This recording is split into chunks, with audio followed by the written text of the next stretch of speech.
Hey guys, welcome back to the channel. Just got done flying 4 packs, just working on proximity flying. I'll probably show a little bit maybe while I'm talking here.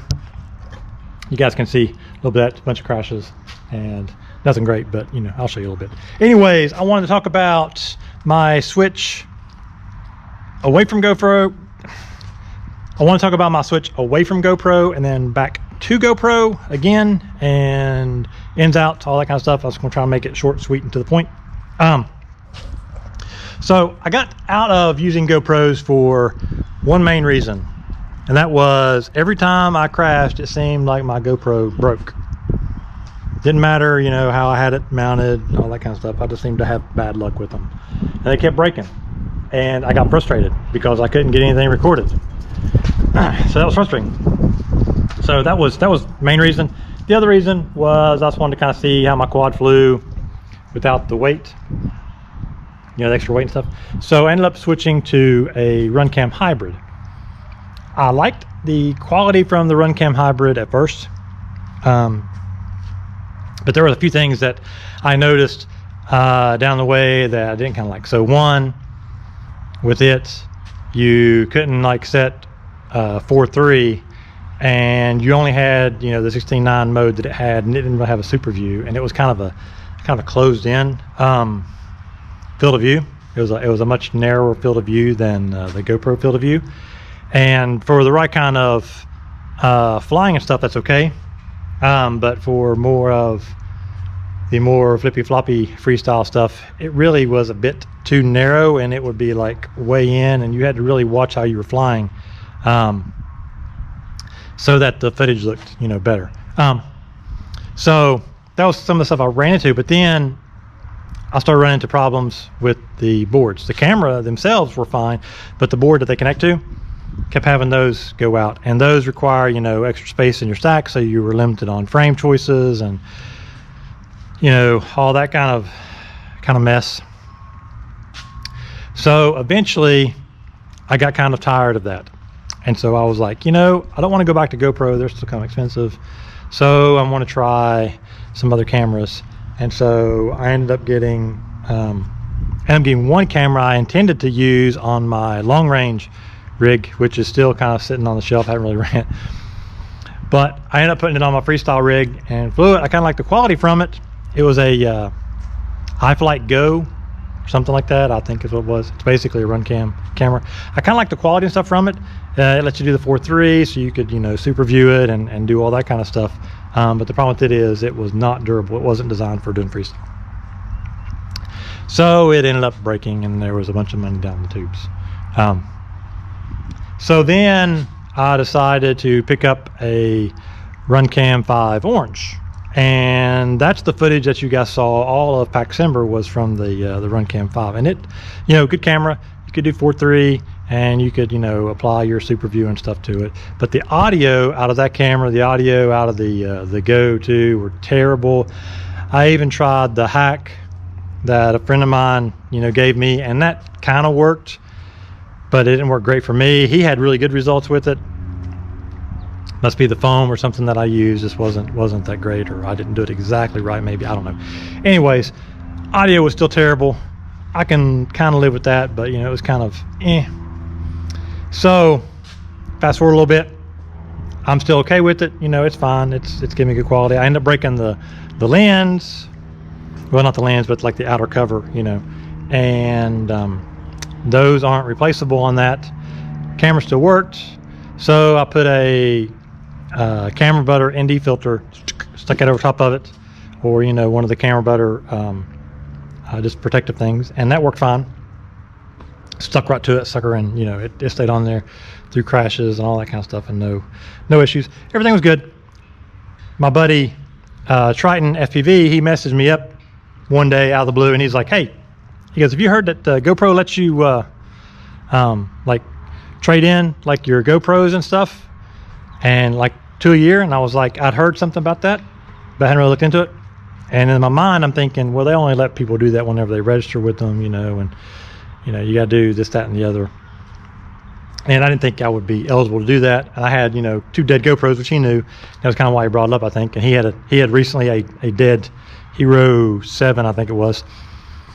And so I looked into it, and turns out all you have to do was sign up for their subscription thing, and all the way back to like the session 5. You can, you know, send those back to them, and then, you know, you get a new camera. And you pay like a small fee or something, right? So contact GoPro, and they're like, yeah, you can send that thing back, and there'll be just a small fee. And we went back and forth a little bit, and then the person said, well, we're going to waive the fee, and we don't have session 5 anymore, and we're just going to send you a Hero 8 Black. Is that okay? And I'm like, yeah, that's okay. You know, that's just. I'm like, okay, sure. So I spent $50, and I'm getting a Hero 8 Black. And sure enough, send it back to them, and you know, they get it, turn around, send me one right back. The only downside for me is I'm in Florida, they're in California, and because it's a LiPo, it's like ground shipping, and so, you know, because there's LiPo and stuff in there, there's ground shipping, and it took forever to, you know, almost a week before it got there, and almost a week before it got back, and then some few days in there, so it was, you know, several weeks, but I did get it, and that's what I'm recording this right here on. And that's kind of why I decided to do it. And I've got a Hero 6, I think it is, or a 7. It's a 6. That I'm also going to do, assuming this one holds up through the first year. This holds up through the first year. Right near the end of that first year, I'm going to send that other one back, and I'm going to get another one. And then I'll have 2. And then I'll be able to do 2 more the following year. So if I break either one of them, I can send them back, and both of them, you know, within the year. That'll be great. So that's my plan. And that's kind of why I am where I am. Now, a couple thoughts on video quality, all that kind of stuff. Between, you know, what I used before, which was the Session and the Hero 6, Hero 7, and the Session 5, and then the Hybrid and the Runcam 5 Orange. All those cameras are fine as far as quality goes.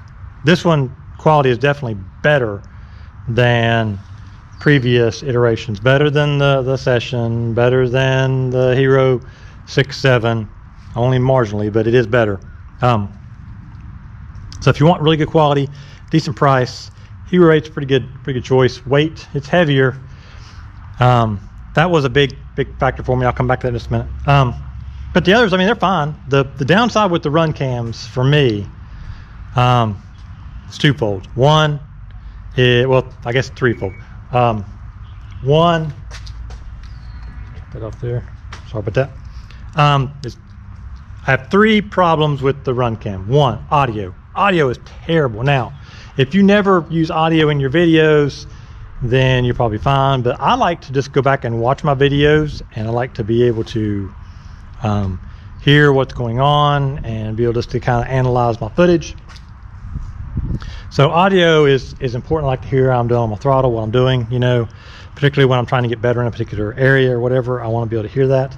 And it's just not bearable to listen to that thing. It's just awful. But like I said, if audio is not your thing, then, you know, they're fine as far as that goes. Video quality, not quite as good as the GoPro. There's no built-in stabilization, so, you know, you got that. If you don't care about stabilization, then, you know, that's not really a deterrent. For me, I generally don't use stabilization, but I've got it turned on the GoPro now for a couple reasons. One real reason. I am flying with crappy props a lot, and I don't want the crappy props to ruin, you know, otherwise good footage, you know, that might be useful for, you know, showing people and stuff. And some people don't care about all the jitters and stuff, but I don't like watching footage when it's like shaky. And now I'm not talking about the shakes from, like, you know, how you're flying and stuff, you know, your stick movement shakes. Not that, I'm just talking about like the jumpiness. And I can watch it, but I don't like watching it. And I don't like watching it for myself, and it makes it hard for me to see where I am, you know, doing. Now, does hyper smooth change, you know, what you did? Yeah, slightly. it changes a little bit of, you know, what your physics looks like. So if you were wanting to get smoother, that kind of thing, you definitely don't want to use it, you know. And so in that particular case, you know, run cam would be fine. But if you want, you know, the best footage out of your camera, GoPro with Hyper Smooth, most definitely. And I'm sure most of you guys know every bit of this already. So, you know, it's nothing new. I'm just kind of giving my thoughts on what, you know, what I went through back and forth and all that kind of stuff. But like I said, I started out way back using GoPros, loved them. And then I started running into problems with them breaking. And then it was no fun when they kept breaking. When I'd go out, you know, like every time I'd go out, something would break on one, or it wouldn't record, or it would do God knows what. And I got frustrated with them. So I was like, screw it, I'm done. I'm out. I'll find some other solution. So I went looking for other solutions and tried several other solutions, and all those solutions ultimately failed as well.